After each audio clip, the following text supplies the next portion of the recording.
Welcome to the Writer at Work podcast. Ms. Catherine M.H. and Kit Boyer are your co-hosts.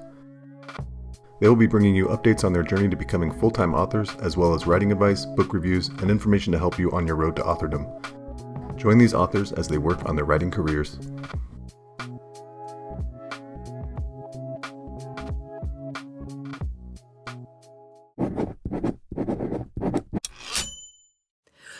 Welcome to the Writer at Work podcast. I'm Ms. Catherine M.H., and with me, as always, is Kit Boyer. And today, we're doing a craft episode, and we're talking about dialogue.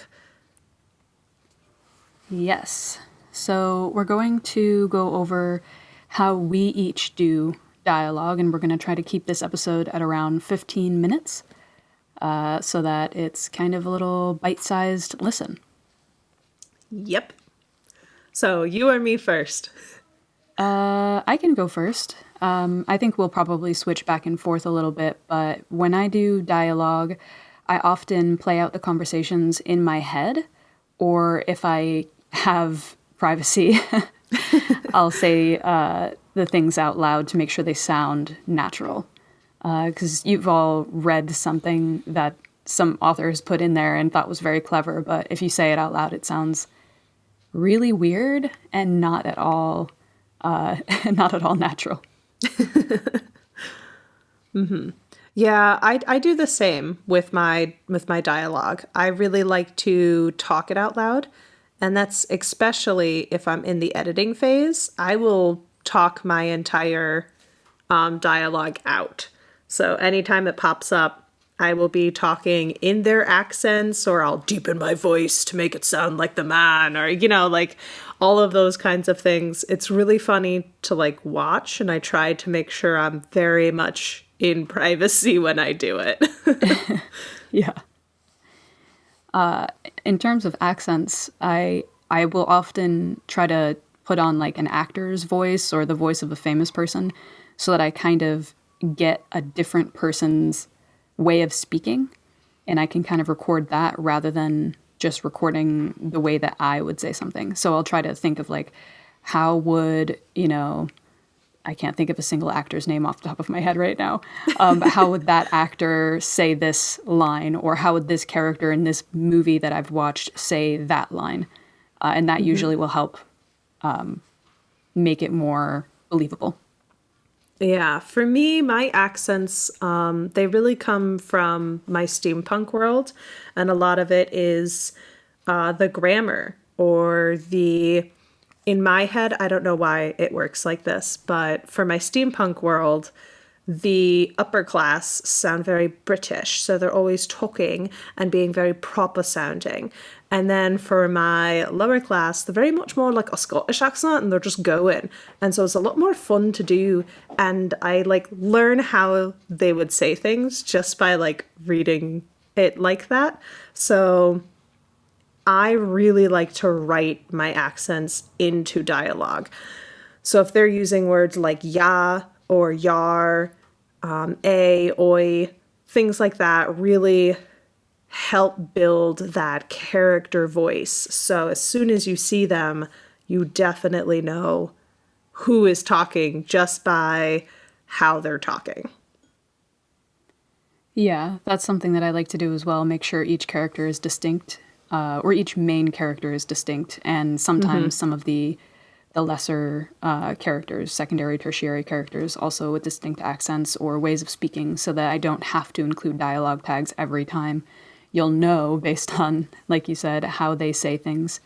I also try to keep in mind how would that language sound, if somebody has an accent or common or English or whatever isn't their native tongue, how would their accent sound in English or common or whatever your trade language is in your world. Oh, that's cool. And that'll help as well. I also like to list out after I start writing and get an idea of it, but before I get really too into the dialogue, I try to list out some phrases to replace common English phrases. And I look up how other languages will phrase something So, we have idioms and sayings in English. We also have swears, and I like to find alternatives for those if I have a different world so that it doesn't feel so jarring and so that it also immerses you in a different culture and feel like a different vibe. Yeah, I haven't had to deal with different languages too much yet. I know that I will in my space opera, but I haven't crossed that bridge yet. So those are some good tips. I like that. Yeah. I think it's also super important to match the personality of the speaker to the way they speak. So, just like if you had man, I can't remember what this game is, but it's the one where you have like a card on your hat and it has like Oh, yeah. something. Oh, maybe that's not the game. No. That's not the one I'm thinking. I'm thinking of a different one where you see your card and you have to like act as your person. And so you'll change the way that you speak to be that person. You're not going to like be the Witcher, right? With like a Valley Girl accent or something. That would be great. Like, because he groans all the time. I can't even think of how to do that. That monster. Yeah. Oh my God. So that's something also to think about doing is matching your personality to your accent for different characters. And something that's important for me is inner dialogue. So your inner dialogue should match your character. I think it's very important to nail that down. My example, steampunk books. Theodore is lower class. He speaks with his slang from the slums. He has that heavy Scottishy accent. And when he's like forced to be more proper, he tones that back. So he sounds more on the British side.